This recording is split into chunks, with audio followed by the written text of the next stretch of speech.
Hello, everyone. Can you hear me okay? It's an honor and a pleasure to be here at this summit. I go to hundreds of conferences and conventions and speak all over, and this is the first time where I feel like I'm not really working.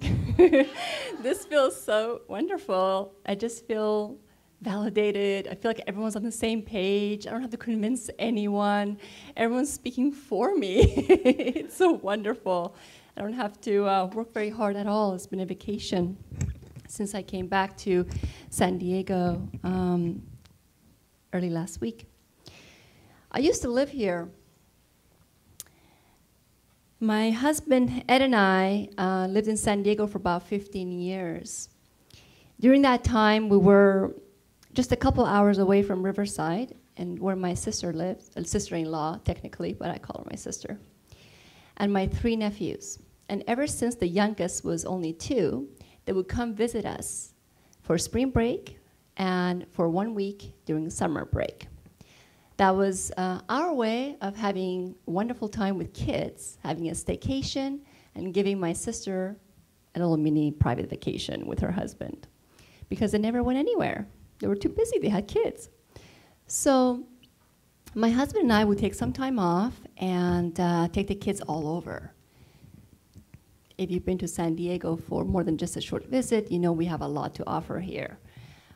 The zoo, Legoland, the beach. I taught all 3 boys how to boogie board and surf. You wouldn't know it if I saw me last Tuesday getting myself a goosebump. I had a worse accident surfing 4 days ago. But anyways, we had a great time with them. Water park, flying a kite, hanging out, playing games. And we made sure that during the week they were with us, they stuck to certain routines and responsibilities and consistently followed the rules in our house. I'd never been under the impression that you go to Auntie Shirin's and come back a different kid. We want to make sure the kids follow the same rules they follow in their own home. So when they go back, my sister-in-law would allow me to have them again. Sure enough, they did that about 8 years in a row. So we must have been very successful in keeping them very happy. One day, as we were going through the pictures with the kids at the end of their stay, just about maybe a day before the mom would come pick them up. She would always drop them off, go shopping, and then go back home, and then come back and pick them up. So one day, we were just going through some pictures and going through the adventures they had and reminiscing. And I asked the little one, Matthew, what was your favorite part?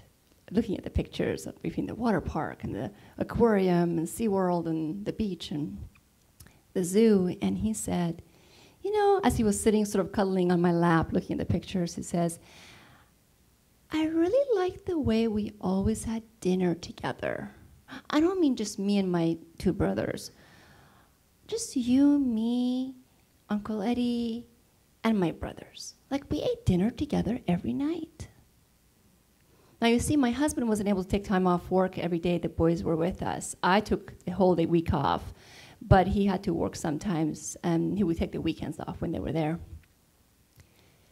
And my husband just sort of looked at me, like, why is that a unique experience for the kid?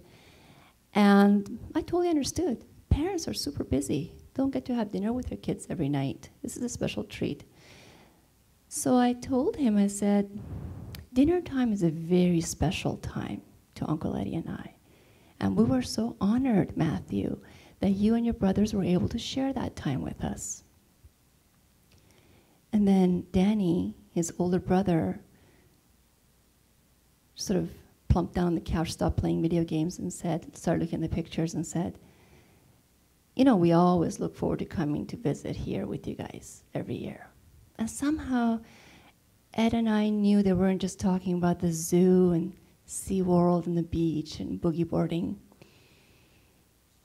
Growing up, my mom may have made a lot of mistakes, but bless her heart, she made sure, as a wonderful, wonderful mom that she was, that we had dinner together every night. We were a very busy family growing up. Somehow that woman, with everything on her plate, made sure we had dinner. It was a different time, I understand. But we had dinner together almost every night. No matter how short and brief it was sometimes, because Dad and Mom had benefits to go to, my sister and I had tons of homework to do, or we had different schedules, or how long, it was the quality that mattered. We had a ritual. We had certain rules. We had a way of knowing when dinner time started, when it ended. It was special. And we talked about everything and anything, or just didn't talk about anything at all. It didn't matter. We were still present. It was authentic time. It was a real blessing. And it wasn't always fun, because sometimes family dinners, family meetings followed dinner time, and sometimes that meant my sister and I had a talking to coming up, and we didn't look forward to that. But that wasn't the norm. The norm was Mom making sure that my sister and I felt valued, felt we were special enough somebody wanted to invest time and meal time with us. So from a very young age, I got just used to that. At the time, actually, sometimes I found it annoying, because it was interfering with something I wanted to do with my friends. But no, it was dinner, family time. When I went to college, I actually started looking forward to coming home once every month or so to have dinner with family. Yeah, sure, I miss my mom's home-cooked meals, to be honest with you. But more than that, I love the fact that we got to catch up and talk, and I could find out what's going on with my sister's life now that I've been away for, a year. And I realized, and only then I realized, in my early 20s, not when I was growing up, that those family dinner times were having such a huge impact on not just who I was as a child, but who I was becoming as an adult. It was helping me build self-esteem at the time when I didn't even know what self-esteem was. It was helping my family and I bond together. It was helping me see how a husband and wife act towards each other. It was valuable beyond belief. Did I appreciate it when I was growing up? No, not even for a second. Your children will not appreciate it. Kids don't always appreciate it when they're growing up, these little quality nuggets of time, whether it's during vacation or a beautiful car ride or a moment you have in the park or family dinner rituals or morning routine. No, it's just a seed that every parent is planting for the future adult who will say, hey, someone invested time in me. Someone cared and valued me. And that's important, more than you'll ever know as a busy parent. As a parent strategist, I don't coach. I don't tell parents what to do. I don't tell them what they've done wrong. And I don't even begin to assume I know what it feels like to be a parent. My husband and I have been together almost 19 years, and we decided from early on that he will support me to dedicate all my life, career, personal, professional, everything, to other people's kids and their families. He knew that was my passion, and I told him, if you want kids, you may want to choose someone else. And when the time comes, I may want to have kids, I don't know.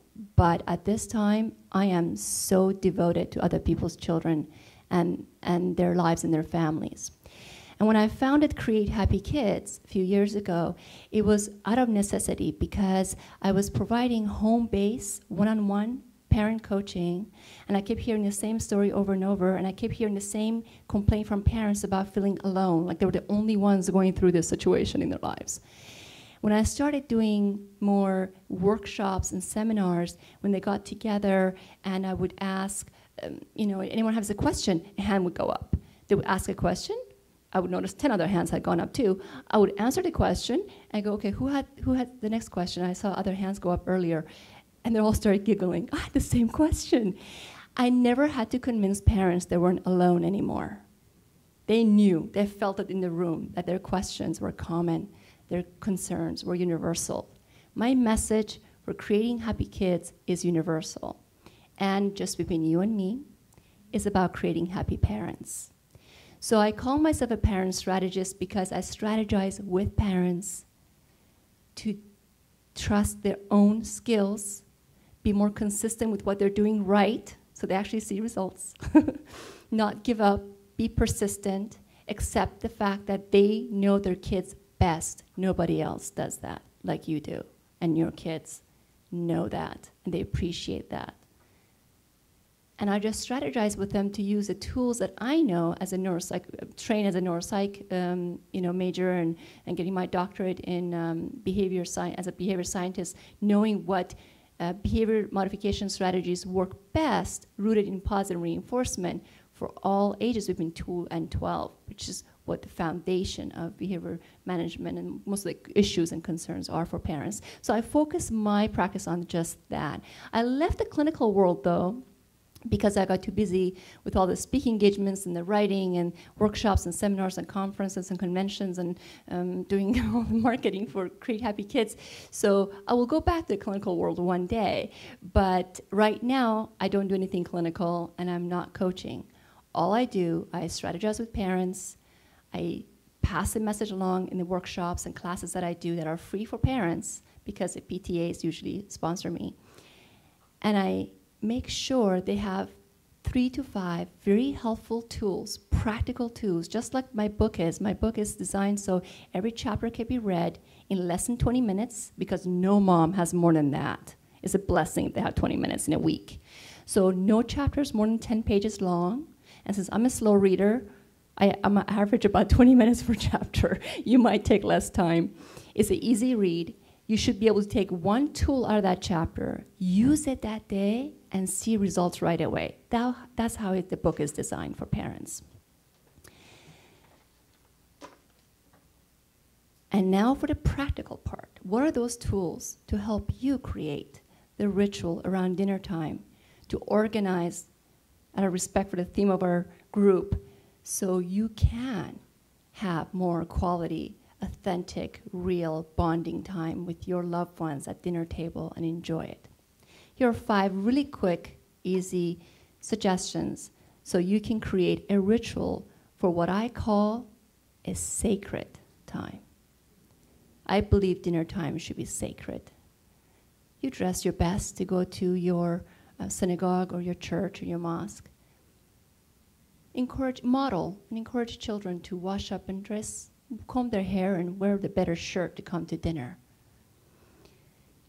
So here are 5 suggestions. Number 1, like any ritual, some parameters are helpful.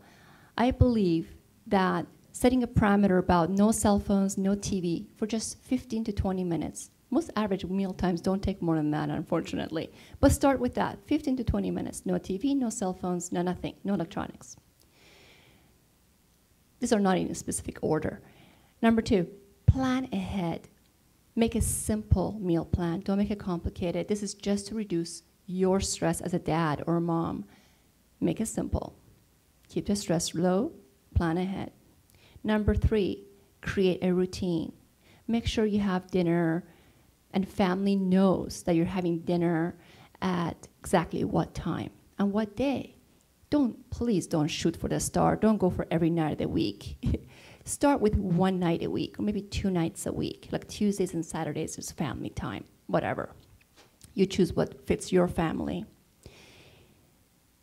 And number 4,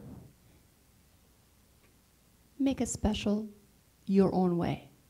Maybe you want to pray for 30 seconds before the meal. Maybe you want to light a candle. Maybe you want to play some music since the TV's off. Make it special for your family. Number 5, most importantly, have fun. Smile, be present, make eye contact. That's why we say no cell phones. And relax. After all, it's only 20 minutes. And I can't be the only one who believes your family deserves 20 minutes of investment in your children and your future, because it's sacred. Thank you.